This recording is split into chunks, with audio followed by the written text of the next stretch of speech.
नाव आहे शान्वी योगेश देशमुख. मी आज तुम्हाला माझ्या शाळेबद्दल भाषण सांगणार आहे. माझी शाळा अभिनव विद्यालय. मी त्यात खूप काय शिकले. आम्ही या शाळेत चित्र रंगवायला शिकलो, आणखी लिहायला शिकलो, वेगवेगळे अक्षर ओळखायला शिकलो, 1 2 काढायला शिकलो, 1 ते 100 म्हणायला शिकलो. त्यामुळे तर मी इथे बोलायला उभी आहे. आमचे ताई आम्हाला खूप लाड करतात.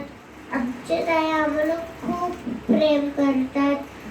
आमचे ताई आम्हाला खूप आवडतात आणि चुकलं कीच ओरडतात. कधी मारलं नाही आमच्या ताईने आम्हाला. आमची ताई आम्हाला कधीच लागू देत नाही या चिडू देत नाही. आम्हाला आमचे ताई इतके लाड करतात की आम्हाला वाटतं की दुसऱ्या शाळेत जाऊच नको, आपण याच शाळेत राहावे असे वाटते. पण काय करायचे, आपण मोठे झालो की दुसऱ्या शाळेत जावंच लागतं.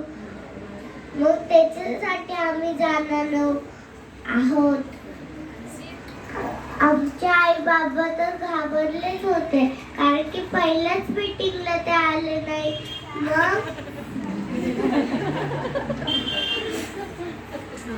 मग ते म्हटले की आता काय करायचं, आपण तर पहिल्याच मीटिंगला गेलो नाही. मी खूप रागवले त्याच्यावर. मी ना कधी कधी शाळेत झोप सुद्धा काढली आधी. आणि मग या पूर्ण मी जेव्हा या शाळेत आली होती तेव्हा रडायची. मला वाटायचं की काका आपल्या गेले, येतील का नाही, येता आपल्या मारतील असं वाटायचं. कारण की माझे पप्पा ना त्यांच्या शाळेतल्या मुलांनाच मारायचे ना. मग नंतर ताईंनी मला जवळ घेऊन बोलले की असं नको रडू, काय नाही करत, तुम्ही अजून छोटे आहात.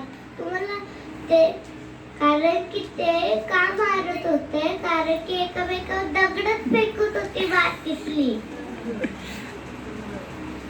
मग आमच्या ताईने आमची समजूत काढून आम्हाला शिकवले. गाणी गोष्टी शिकलो आम्ही. आणखी खूप काय शिकलो. आणखी आम्हाला पुस्तकात लिहायला पण भेटले. आम्हाला वाटलं की ही शाळा खूप छान आहे. मला तर अजूनही वाटतं की शाळा मला आवडते. पण काय मला वाटायला लागलं होतं कोरोनामुळेच आपली शाळा अडली. नाहीतर किती मज्जा भेटली असती कोरोना नसता तर.